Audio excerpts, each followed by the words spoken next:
Il a été évoqué un certain nombre de sujets. La confiance, c'est quelque chose de très important.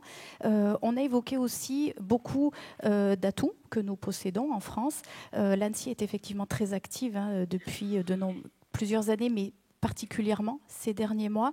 Les choses avancent, les choses bougent, on est dans le bon sens. Et pourtant, vous disiez il y a quelques jours qu'oublier la cybersécurité, c'est un peu comme rouler à 200 km/h à moto sans casque. Effectivement, c'est une image qui interpelle. Ça fait un petit peu référence à ce que disait Jamie Shi tout à l'heure sur l'irresponsabilité en matière de cyber. Alors finalement, malgré tout ce positif que l'on voit et le chemin parcouru, est-ce que vous voyez encore trop d'irresponsabilité et est-ce que finalement le chemin à parcourir est encore long ? Oui, je ne sais plus trop quoi inventer comme image, j'avoue. Je me suis mis les motards à dos, oui, mais du coup les motards n'étaient pas contents. C'est toujours difficile de ne pas stigmatiser un tel ou un tel, et en même temps de prendre des images concrètes. Non, j'aime beaucoup le ton qui a été abordé jusqu'à maintenant, qui est un ton positif, dans un domaine qui est un domaine de sécurité. Et par définition, la sécurité, c'est quelque chose qui est nécessaire, qui n'est pas directement productif, bien évidemment, qui est nécessaire pour que le reste puisse continuer à fonctionner. Donc c'est nécessaire d'être positif, mais bien évidemment, on voit toujours beaucoup plus le verre à moitié vide que le verre à moitié plein. Donc je vais rester dans cette logique de verre à moitié plein. Il est évident qu'il y a énormément de choses à faire, que la confiance, c'est le maître mot. Cette confiance, il faut impérativement la bâtir, la protéger, et comme vous l'avez très bien dit, ça se détruit très facilement. Enfin, tout ça reste très fragile. Et c'est la raison pour laquelle la première des priorités au niveau étatique, mais vous allez voir qu'évidemment que le lien entre public et privé est très flou dans le cyber, comme plein d'autres notions. La première des choses, c'est de travailler ensemble. Et pour travailler ensemble, une de ces traductions, une des méthodes qu'on a employées, c'est d'avoir une stratégie nationale, non pas pour avoir un papier de plus, un document de plus à empiler au-dessus de l'armoire, mais bien pour avoir un but commun, de manière à ce que les forces qui sont non négligeables en France dans le domaine de la cybersécurité puissent réellement pousser dans le même sens et non pas s'annuler, au moins partiellement, en tirant dans les sens différents. Alors, cette stratégie, elle reprend beaucoup d'idées. Je vois qu'on est très alignés, donc c'est confortable pour moi. Vous avez dit beaucoup de choses déjà. Elle reprend 5 points principaux que je vais rapidement balayer en essayant de ne pas être trop long. Le premier point, et je vais le dire avec mes mots qui sont peut-être un peu moins politiquement corrects que dans le document officiel, le premier point, c'est la souveraineté nationale. La cybersécurité reste une question de souveraineté nationale. C'est absolument essentiel. Si nous ne maîtrisons pas notre cybersécurité, nous perdons notre souveraineté nationale parce que nous perdons notre capacité de connaissance, d'anticipation, d'action, de réaction, autant de choses que les militaires connaissent très bien et auxquelles ils se préparent. Aujourd'hui, si notre numérique n'est pas un numérique de confiance, eh bien, quelqu'un peut ruiner totalement notre capacité d'action. Ça, c'est un fait, il n'y a pas de débat là-dessus. Donc, il faut impérativement maintenir cette souveraineté nationale dans les domaines militaires, bien évidemment, mais également dans plein d'autres domaines. Et c'est là qu'on voit apparaître la question des infrastructures critiques. J'aime beaucoup l'image du bikini. Et pour positionner le bikini, le choix que l'on a fait en France, et qui a été suivi ensuite, je suis ravi de le voir par beaucoup, est de dire, ben voilà, c'est trop important de protéger ces infrastructures étatiques, militaires, mais également nos réseaux d'énergie, nos réseaux de transport, nos réseaux de télécommunications, toutes nos industries sensibles. C'est absolument essentiel. Nous ne pouvons pas nous permettre d'avoir des attaques massives dans ces secteurs-là, en tout cas avec de véritables impacts. Donc le choix qui a été fait et qui a été porté par la loi de programmation militaire votée en décembre 2013 a été de dire dorénavant, dans ces domaines-là, la cybersécurité, ce n'est plus une option, c'est plus du conseil, c'est plus un sujet dont on parle dans les dîners. Non, c'est une obligation réglementaire. Et c'est quelque chose qui va, voilà, au même titre qu'il y a déjà plein d'obligations qui pèsent sur ces infrastructures critiques, c'est quelque chose qui va devenir obligatoire. Et ça, on l'a fait en s'appuyant sur la préexistence des opérateurs d'importance vitale en France. Donc on a l'avantage d'avoir un dispositif qui est déjà bien positionné, qui n'a pas été conçu pour des questions de cybersécurité, soyons francs, mais qui s'y adapte très bien. Et donc, avec ces opérateurs d'importance vitale, avec les différents ministères concernés, on a coécrit les règles de sécurité qui allaient s'imposer. Et ça, on est en train d'arriver à la fin de la première phase, ce que mes informaticiens appelleraient la phase de build, c'est-à-dire on est en train de publier les règles de sécurité qui vont s'imposer aux opérateurs d'importance vitale, et on va passer dans une phase de run, toujours avec ces termes d'informaticiens, pour faire en sorte que ces règles deviennent bien une obligation et pas simplement du conseil. Donc ça, c'est la première étape protection de notre souveraineté nationale, en utilisant tous les moyens à notre disposition, beaucoup de coopération entre les acteurs, c'est une évidence, mais également des moyens réglementaires pour bien dire que voilà, il faut y aller, c'est absolument impératif, et on ne peut pas se permettre d'avoir des opérateurs d'importance vitale qui dysfonctionnent de manière majeure suite à des attaques informatiques. Le deuxième point, ça concerne tous les autres. Parce qu'une fois qu'on a placé le bikini, il faut également protéger le reste. Si j'étais cynique, je dirais qu'une PME qui se fait attaquer et qui en meurt, c'est quelque chose que l'on observe aujourd'hui, hein, c'est plus du fantasme, c'est plus de la science-fiction, c'est la réalité, notamment à cause des rançongiciels, de toutes les saletés qui traînent sur les réseaux.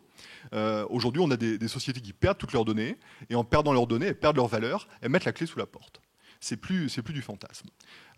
Une PME qui disparaît, je vais être très cynique, c'est un fait divers. Dramatique, comme on rajoute toujours fait divers dramatique, mais ça reste un fait divers. Le gros problème du numérique, c'est qu'on a un effet systémique très fort qui fait que demain, on peut avoir 10% des PME qui d'un seul coup perdent leurs données. Et là, c'est plus un fait divers, c'est une question de sécurité nationale, très clairement. Et donc, c'est très difficile de faire le lien entre ce qui est infrastructure critique et ce qui ne l'est pas. Et ça, on l'observe, on l'expérimente au quotidien. Donc, il faut impérativement qu'on soit capable de protéger le reste de notre économie, notamment les PME, j'insiste là-dessus, ce sont vraiment aujourd'hui des cibles de choix pour beaucoup d'attaquants, et nos concitoyens. Chacun peut expérimenter des attaques informatiques, peut se faire voler son identité numérique aujourd'hui, peut se faire usurper ses comptes de messagerie. Tant que ça ne vous est pas arrivé, évidemment, ça n'arrive qu'aux autres, et on n'y pense pas. Le jour où ça vous arrive, c'est dramatique.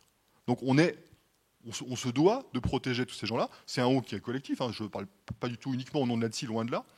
L'idée, c'est bien de faire de la prévention, éviter un maximum de catastrophes, mais également d'être capable d'agir, de réagir le jour où il y a un problème. Si à titre personnel, vous avez un problème informatique aujourd'hui, je ne vais pas dire que vous avez que vos yeux pour pleurer, parce que c'est faux, mais on a énormément de chemin à faire, de manière à encore apporter de véritables solutions d'assistance, d'aide pour l'ensemble des victimes potentielles. Le troisième point de cette stratégie, ça concerne la formation. La formation sous tous ses aspects. Ça va de la sensibilisation de chacun, au sein des entreprises notamment, depuis l'ensemble des employés jusqu'au PDG. En pratique, je fais même un peu l'inverse. Hein. Je préfère m'attaquer au PDG pour être sûr qu'il donne les bons messages et qu'il fasse les bonnes choses en interne. Pour rester sur un ton positif, il y a quelques années, c'était très difficile, pour être franc. Aujourd'hui, la question n'est pas de savoir s'il y a des menaces, des choses comme ça. J'interviens régulièrement dans des comex de grandes entreprises. La question, c'est comment est-ce qu'on fait pour s'en protéger ? Comment est-ce qu'on fait pour être efficace ? Comment est-ce qu'on fait, c'est les questions que vous posiez, comment est-ce qu'on fait juste pour avoir des indicateurs qui vont au-delà de combien j'ai dépensé ? Parce que dépenser bêtement, c'est à la portée de n'importe qui, c'est une évidence. Comment est-ce qu'on fait pour réellement faire rentrer les questions de cybersécurité au sein de la gouvernance des entreprises ? Donc ça, ce sont les sujets du moment. Et le point extrêmement positif, c'est que voilà, tout le monde a compris qu'il fallait y aller, que c'était la survie de l'entreprise qui était souvent en cause. Et si je devais être taquin avec certains de mes collègues, c'est beaucoup plus facile aujourd'hui pour moi de travailler avec des PDG, des gens du secteur privé, parce ils commencent à monétiser ce risque, à se rendre compte de combien ça va coûter si on ne le fait pas. Dans le domaine public, c'est un peu plus compliqué parfois, pour être franc. Enfin, je ne vais pas rentrer dans les détails sur ces questions-là. Donc de la formation à tous les niveaux, de la formation d'experts. Je salue les initiatives, notamment dans la région Bretagne, qui sont très intéressantes. On a besoin de plus d'experts. On a de très bons experts en France, mais on n'en a pas assez. C'est trivial à dire, mais c'est une réalité qu'il faut réussir à corriger. On a besoin d'introduire de la sécurité au bon niveau dans l'ensemble des formations.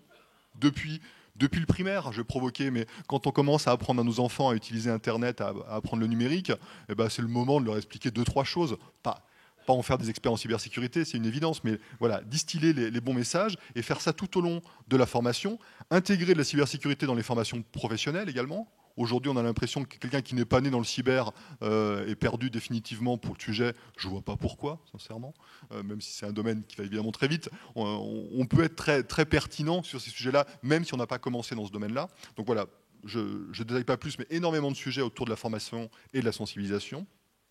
Un cinquième point sur l'industrie, qui est essentiel. On peut avoir toutes les idées du monde.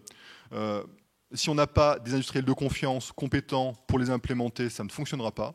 Donc là, je laisserai Jean-Michel, évidemment, en parler plus en détail, mais il est essentiel d'avoir un tissu économique, industriel, compétent, une cyberindustrie française, européenne, capable de répondre aux sollicitations, de surtout pas être défaitiste en se laissant impressionner par des géants souvent américains, mais pas seulement, qui font certes des choses intéressantes, je ne le renie pas, mais on n'a pas à rougir de nos capacités, loin de là. Donc à nous de développer cette cyberindustrie en France et en Europe.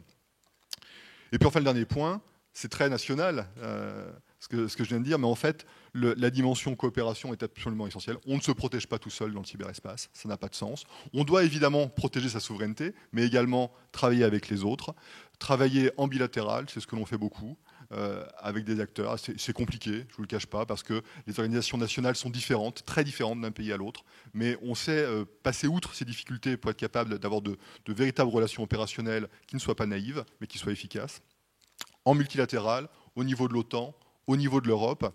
Et peut-être un tout dernier point pour insister sur ce sujet européen qui est, à mon avis, le grand domaine où on va devoir travailler dans les mois et les années à venir. Il est essentiel de construire, alors on a cherché nos mots très clairement, mais ce que l'on appelle aujourd'hui l'autonomie stratégique européenne. Cette autonomie stratégique, ça veut dire qu'il faut développer nos compétences, faire du capacity building dans le domaine cyber sur l'ensemble de l'Europe. Que ce soit Union européenne ou Europe géographique, c'est pas le débat à la limite pour moi. On a une plaque, une logique géographique qui s'impose. On doit développer cette autonomie stratégique. Ça ne veut pas dire tourner le dos aux Américains ou faire du protectionnisme. Je mets les pieds dans le plat. C'est absolument pas l'objectif. L'idée, c'est bien de se dire, on peut développer nous-mêmes des choses. On en a besoin. Et pour certains cercles de confiance, on en a besoin également. On a besoin de protéger notre capacité à réglementer dans les domaines notamment liés à la cybersécurité. Ça peut vous paraître une évidence, mais on suit de très très près les traités transatlantiques, les traités économiques, où de temps en temps, on voit apparaître des choses qui ne sont pas compatibles avec le maintien de notre capacité à réglementer au niveau européen sur les sujets liés à la sécurité numérique. Je pense notamment à la capacité à certifier des produits de sécurité haut niveau. Ça peut vous paraître une évidence, ce n'est pas quelque chose d'acquis définitivement. Il faut protéger cette capacité à mener des certifications et à bien expliquer que ce n'est pas du protectionnisme. La capacité à localiser, à territorialiser des données, de dire, bah voilà, on veut que les données européennes restent en Europe. Voilà, c'est pas contre nos amis, c'est parce qu'on en a besoin et de toute manière, économiquement, ça a un sens. Mais ça ne veut pas dire non plus qu'on tourne le dos à certains acteurs qui ne sont pas purement européens. Voilà. Tout ça, c'est une logique qu'on est en train de construire au niveau européen. Et puis le dernier point qui est essentiel, c'est d'avoir une meilleure homogénéité de niveau en termes de cybersécurité entre les États membres. Aujourd'hui, on a une véritable hétérogénéité qui ne va pas nous porter chance, c'est une évidence, parce que on a beaucoup d'ennemis communs, très probablement, et ces ennemis communs, ils vont passer par la porte ou la fenêtre la moins bien défendue, pour prendre une image triviale. Et donc on doit impérativement, et ce n'est pas de la philanthropie, on doit impérativement tendre la main aux pays qui n'ont pas forcément eu les moyens de se lancer dès le départ sur ces questions de cybersécurité, de manière à avoir un niveau, à homogénéiser ce niveau de cybersécurité sur la plaque européenne. Je vous remercie. Merci beaucoup, Guillaume.